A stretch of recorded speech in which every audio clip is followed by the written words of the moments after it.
ஸ்கூல்ல சார் போர்டில் காமத்து பால்ன்றதை எழுதி அடிச்சிட உடனே இது என்னன்னு தெரிஞ்சுக்கிட்டதுக்காக பக்கத்தில் படிக்கிற பொண்ணுகிட்ட கேட்கறதுக்காக போறாங்க. சார் இதை புரிஞ்சுக்கிட்டு அந்த பொண்ணுகிட்ட கேட்கும் போது இதை தான் கேட்டாங்கன்னு உடனே ரெண்டு பசங்களும் வெளியில முட்டி போட வச்சிடறாங்க. இப்போ நான் மிரட்டலான்னு சொல்லி ரெண்டு பசங்களும் நிக்கிறானுங்க. ஒரு பையன் தள்ளி விட்டதுல இன்னொரு பையன் அந்த பொண்ணை போய் முத்தம் கொடுத்துறான். இதனால இந்த பொண்ணு நம்மளுக்கு குழந்தை பிறந்துருமோன்னு நினைச்சு பயந்துகிட்டு வீட்டுல எல்லாம் போய் அழுதுகிட்டு இருக்கா.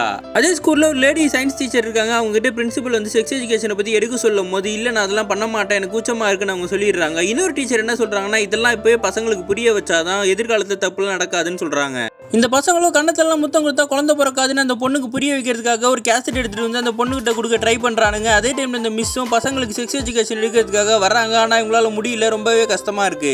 அந்த பொண்ணுகிட்ட நோட்ல வச்சு கொடுத்துருவோம். அந்த பொண்ணு வேணான்னு சொன்னதுனால அந்த சீடி இவனே எடுத்துட்டு போயிடலான்னு சொல்லிட்டு அந்த நோட்ல இருந்து எடுத்துட்டு வந்துருவான். இந்த டீச்சரும் இதெல்லாம் பசங்களுக்கு என்னால எடுக்க முடியாதுன்னு சொல்லி ரிசிக்னேஷன் எழுதி கொடுத்துட்டு வந்துடுறாங்க. அன்னைக்கு நேற்று அவங்க வீட்டுல பாட்டு கச்சேரி கேஸ்ட் போட்டு பாக்குறாங்க. என்னன்னு பார்த்தா இந்த பையனோட கேஸ்ட் இங்க மாறி இருக்கு. அந்த பையன் கிட்ட பாட்டு கச்சேரி கேஸ்ட் போயிருக்கு. இந்த டீச்சர் குடும்பத்துக்கு முன்னாடி ஒரே அசிங்கமா போயிடுது. இந்த கேஸ்ட் இந்த பசங்க மூலமா தான் வந்திருக்குன்னு தெரிஞ்ச உடனே இந்த அறியாமையில தானே இந்த பசங்க இருக்காங்க. அதனால ரிசிக்னேஷனை கேன்சல் பண்ணிட்டு மறுபடியும் அந்த ஸ்கூலுக்கே வந்து செக்ஸ் எஜுகேஷன் எடுக்கிறாங்க.